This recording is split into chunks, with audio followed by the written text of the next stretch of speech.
Terima kasih Anda masih bersama kami. Bagi Anda yang baru saja bergabung, kami hadirkan kembali 3 berita utama hari ini. Ibu dan anak di Cianjur tewas usai tertimbun longsoran tebing dari belakang rumahnya. Ketua KPU Jawa Barat, Umi Wahyuni, ajukan banding soal putusan Dewan Kehormatan Penyelenggara Pemilu yang memberhentikan dirinya.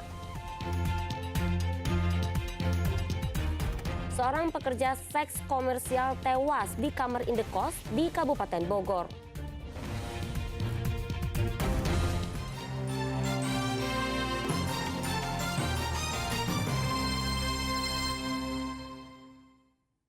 Ya, Ketua KPU Jawa Barat Umi Wahyuni menanggapi putusan Dewan Kehormatan Penyelenggara Pemilu atau DKPP atas pemberhentiannya.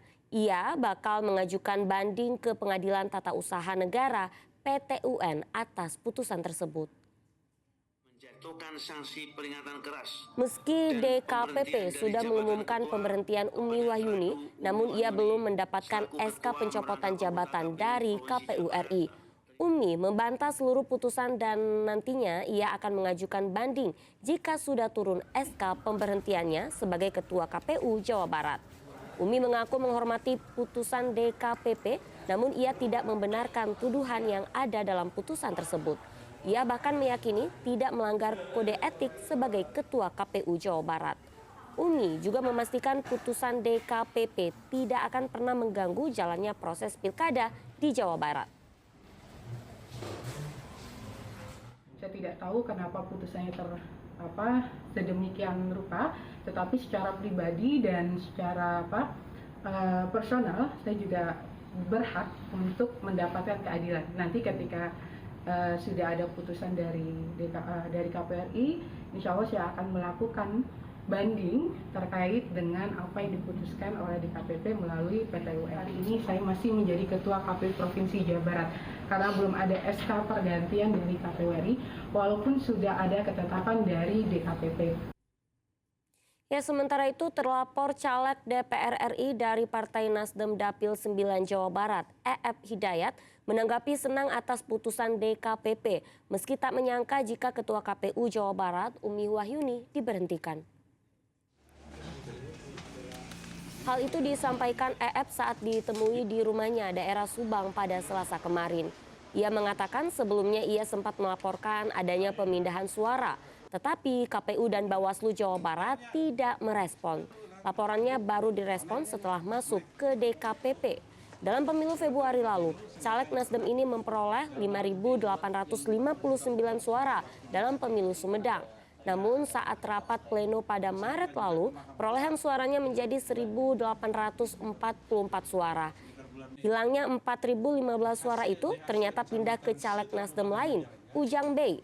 Hal itu membuat EF menjadi peringkat kedua sehingga gagal jadi anggota DPR RI. Dilegalisir dan hasil perhitungan provinsi. Alhamdulillahirrahmanirrahim, atas pertolongan Allah, DKPP memberikan keadilan. Apa yang selama ini diperjuangkan di Bawaslu RI tidak mendapat tanggapan, di Majalengka Bawaslu Jawa Barat Majalengka tidak mendapat tanggapan, direspon baik sama DKPP karena bukti-buktinya sangat kuat.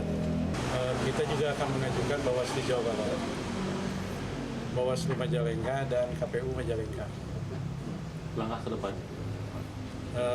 Secara formal kita akan datang lagi ke DKPP meminta salinan putusan, kalau dilegalisir itu diberikan ke Partai Nasdem. Ya, TPS 09 di Desa Tugu Selatan, Kecamatan Cisarua, Kabupaten Bogor menggelar pemungutan suara ulang. Pemungutan suara ulang dilakukan karena adanya dugaan kecurangan pada pemilihan sebelumnya pada 27 November kemarin.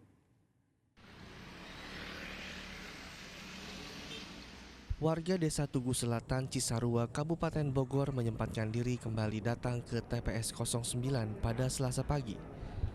Mereka yang terdaftar harus mengikuti pemungutan suara ulang yang dilaksanakan di Wisma Kementerian Komunikasi dan Informatika. PSU awalnya diajukan oleh tim pemenangan paslon Bupati Wakil Bupati Bogor nomor urut 2, Bayu Syah Johan Musyafaur Rahman.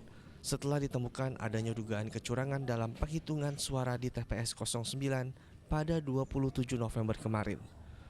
Suara yang seharusnya diterima oleh paslon nomor urut 2 tidak tercatat.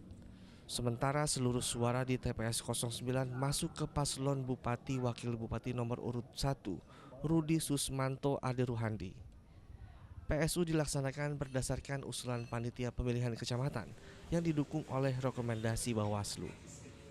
Dari Panwas ya terkait dengan PSU di TPS 09.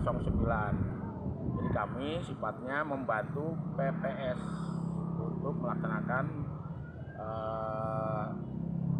pemungutan suara ulang di TPS 09. Jadi ini kalau dibilang hajatnya hajat TPS gitu. Tapi alhamdulillah antusias warga nih lumayan dari pagi ngantri.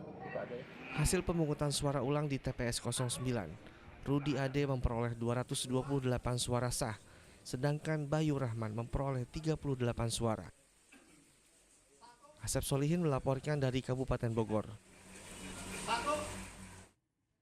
KPU Kota Bogor menggelar rapat pleno terbuka rekapitulasi hasil Pilkada 2024.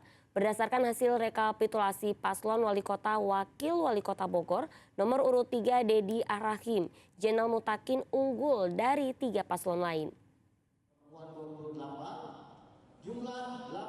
Bertempat di salah satu hotel di Kota Bogor, KPU Kota Bogor menggelar rapat pleno terbuka rekapitulasi Pilkada 2024 pada Selasa kemarin.